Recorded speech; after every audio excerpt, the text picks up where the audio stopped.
Hello, Wanda Mann here in the CH Wine Tasting Room, and I'm joined by our marvelous pocket wine advisor, Nicole Mascari. Ooh, thank you for that introduction. Fancy. Thanks for being here with me. So what do we have in this bottle today? We have a Napa Valley Cabernet Sauvignon. This is lot 948. It's from 2018. Okay. Fantastic vintage. Another fantastic vintage. Yeah, I've been hearing from the winemakers, the rumor through the grapevine is 2018 was excellent. That's what they say. And there's only 600 cases produced of this wine. So we are really lucky to be able to taste this together today.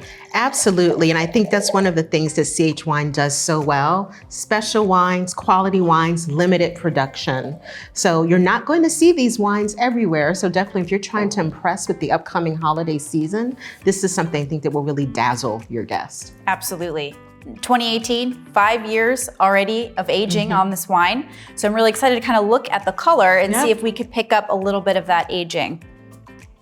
Yeah, definitely. You know, it's a beautiful color, a little more subdued, like it's not that shimmering new vintage sheen to it, right? Yes, it has more of a brick appearance, and I think just around the rim there, it's going a little bit more light brick, which is just showing a little bit of age. I think this wine, I mean, I haven't had it yet, but it could probably go for quite a long time. I'm thinking so, especially given it 2018. When we talk about a good vintage, that means that the wine will have good acidity, good structure, good tannins, great fruit, right, to declare a great vintage. Absolutely, and I think that's the number one question that I'm always getting asked by new wine drinkers is, how do I know how long to hold on to a wine for? And I always say, it's like building a new house. You need to have a solid foundation for the house to really stand the test of time. And the same thing goes for wine, right? So the foundation here is going to be that acidity, that tannin, and that fruit concentration. And those are all things that we find in these Napa Valley Cab Sauvs. It's true, you know, even though Cabernet has grown around the world, there's a reason why Napa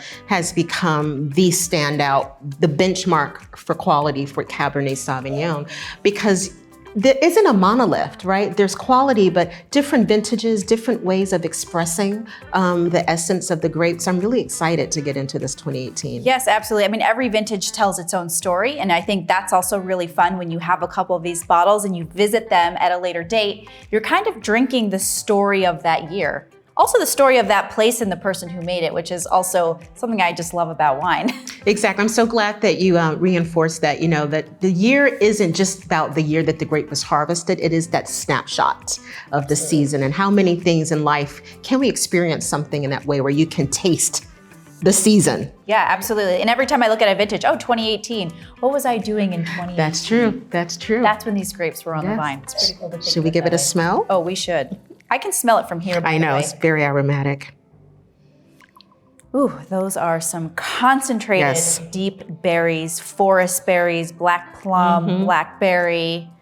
And I love there's an herbaceous character with that rich fruit. I love it when that quality is there, because then I know it's not just going to be a fruit bomb. Exactly. I like those nuances and complexity. Yes, a little bit of capsicum or red bell pepper here, just some spice that also adds to that notion of freshness. I also think that there's you know, some baking spice, sweet spice, a little bit of cigar box, and maybe some leather and tobacco, just really kind of some from the oak and some just from a little bit of aging. That's just really adding to the layers and the depth of the wine. Yeah, I think being a 2018 at 5 years old now, we still have some of that freshness, but those tertiary flavors are starting to manifest themselves, and it makes this really a much more interesting drinking experience. And I think sometimes for new wine drinkers, the concept of aging is hard to grasp. Yes, absolutely. Like why we geek out about it so much. Shall we get to the palate? Yeah, let's get to it. Nice. That is beautiful. It is the acidity. It's right here. Yep. You can feel it. Yep. Super fresh. All of those notes I think really carry through here.